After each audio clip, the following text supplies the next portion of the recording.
Bonsoir à toutes et à tous et bienvenue sur Radio Foot 24. Nous sommes le 30 mai 2026. Et quelle journée historique pour le football mondial. Entre le sacre monumental du Paris Saint-Germain en Ligue des Champions, les bouleversements sur les bancs des plus grands clubs européens, les dernières informations avant la Coupe du Monde 2026, et un mercato qui s'emballe déjà. Nous avons énormément d'informations à analyser aujourd'hui. Installez-vous confortablement. Pensez à liker cette vidéo, à la partager autour de vous et surtout à vous abonner à Radio Foot 24 pour ne manquer aucune actualité footballistique. C'est parti pour votre grand tour du monde du football. Commençons par l'information du jour. Le Paris Saint-Germain vient officiellement de remporter sa deuxième Ligue des Champions consécutive en battant Arsenal en tir au but. Un exploit gigantesque. Le club parisien réalise un back-to-back. Une performance que seul le Real Madrid avait réussi au XXIe siècle. Avec cette deuxième étoile européenne, le PSG devient définitivement le club français le plus titré de l'histoire sur la scène continentale. Sous la direction de Luis Enrique, le projet porté par Nasser Al-Khelaifi et Luis Campos atteint désormais une dimension historique. Les chiffres donnent le vertige. 45 buts inscrits durant cette campagne européenne, 2 Ligues des Champions consécutives, une domination totale du football français, une place désormais parmi les plus grands clubs européens. Luis Enrique rejoint également Pep Guardiola et Zinedine Zidane avec 3 Ligues des Champions remportées comme entraîneur. Autre symbole fort, Ousmane Dembélé continue d'écrire son histoire. Le Français rejoint un cercle extrêmement fermé, composé notamment de Lionel Messi, de Frank Beckenbauer et Gerd Müller, avec une Coupe du Monde, 2 Ligues des Champions et un Ballon d'Or. Une saison exceptionnelle. Mais pendant que Paris célèbre son triomphe européen, l'Angleterre traverse une soirée beaucoup plus compliquée. Direction la Premier League. La désillusion est immense pour Arsenal. Les Gunners terminent une campagne européenne exceptionnelle sans la moindre défaite en Ligue des Champions. Pourtant, ils repartent sans trophée. Kai Havertz avait pourtant ouvert le score très rapidement, mais Arsenal a fini par céder au tir au but. Mikel Arteta a contesté plusieurs décisions arbitrales après la rencontre, tandis que Declan Rice a immédiatement soutenu les joueurs et a raté leur tir au but.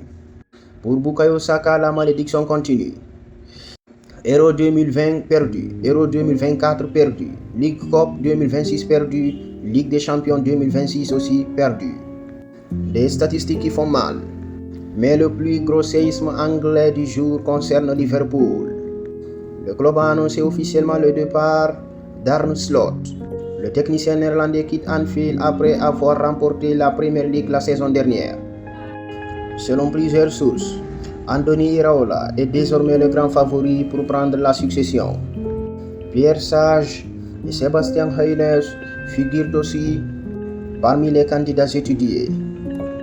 Autre information majeure, Ibrahima Konaté quitte Liverpool librement. Le défenseur français va désormais choisir sa prochaine destination parmi plusieurs grands clubs européens. Enfin, Anthony Gordon quitte Newcastle et rejoint officiellement le FC Barcelone pour plus de 80 millions d'euros. Quittons maintenant l'Angleterre pour rejoindre l'Espagne, où plusieurs dossiers majeurs agitent déjà l'été. Du côté du FC Barcelone, plusieurs dossiers sont bouclés. Anthony Gordon arrive officiellement en Catalogne. En parallèle, Ansu Fati va poursuivre son aventure à Monaco. Le club monégasque a décidé de lever son option d'achat de 11 millions d'euros. Barcelone conservera toutefois un pourcentage sur une future revente. Au Real Madrid, José Mourinho prépare déjà sa saison. Le technicien portugais compte toujours sur Endrick. Le club madrilène également. L'objectif est clair, conserver les jeunes prodiges brésiliens. Enfin, Michael Sardou a salué publiquement les prises de position de Kylian Mbappé, soulignant l'importance pour les sportifs de s'exprimer sur les sujets de société. Direction maintenant l'Italie, où plusieurs grands clubs préparent activement la saison prochaine. L'Inter Milan continue de travailler sur le dossier Curtis Jones. Le milieu de terrain anglais reste la priorité de Nerazzurri. Les discussions sont toujours en cours. Du côté de l'AC Milan, Oliver Glasner doit rencontrer les dirigeants dans les prochains jours. Par ailleurs, Arne Slot fait également partie des profils étudiés. À Bologne, Domenico Tedesco va devenir le nouvel entraîneur. Un accord total a été trouvé pour les prochaines saisons. Enfin, Javier Zanetti a confirmé que Lautaro Martinez restait l'homme fort du projet interiste. Cap maintenant sur l'Allemagne et les dernières informations concernant les internationaux avant la Coupe du Monde. Kai Havertz reste l'une des grandes satisfactions d'Arsenal malgré la défaite. L'attaquant allemand a réalisé une excellente campagne européenne. Raúl Albiol est désormais libre sur le marché après son départ de Pise. Du côté croate, Luka Viskovic a déclaré admirer le travail de Roberto De Zerbi et espère collaborer avec lui dans le futur. Direction maintenant l'Amérique du Sud avec les dernières informations concernant les sélections nationales. Carlo Ancelotti a mis fin aux rumeurs. Malgré sa blessure, Neymar participera bien à la Coupe du Monde 2026. Le sélectionneur du Brésil a confirmé que personne ne remplacera la star brésilienne. Le numéro 10 lui a d'ailleurs été officiellement attribué. Vinicius portera quant à lui le numéro 7. Le Brésil compte toujours énormément sur Neymar pour mener la Seleção vers un nouveau titre mondial. Excellente nouvelle pour le Canada. Alphonso Davies est rétabli à temps et figure dans la liste officielle pour la Coupe du Monde.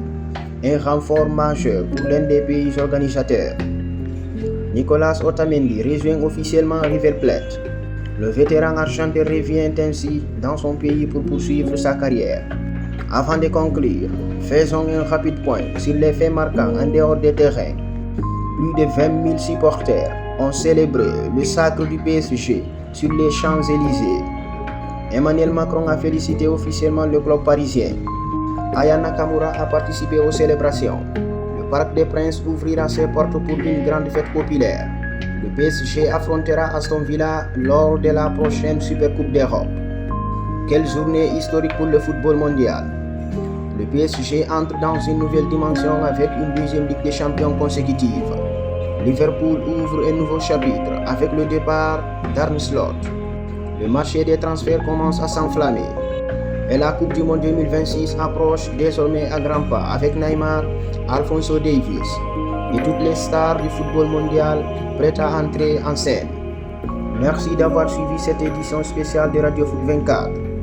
Dites-nous en commentaire, le PSG est-il désormais le plus grand club d'Europe? Qui doit remplacer Arne Slot à Liverpool? Neymar peut-il mener le Brésil au sacre mondial? N'oubliez pas de laisser un like, de partager cette vidéo et surtout de vous abonner à Radio Foot 24. Prenez soin de vous et rendez-vous très bientôt pour une nouvelle édition de l'actualité footballistique mondiale. C'était Radio Foot 24 le 30 mai 2026. À très bientôt.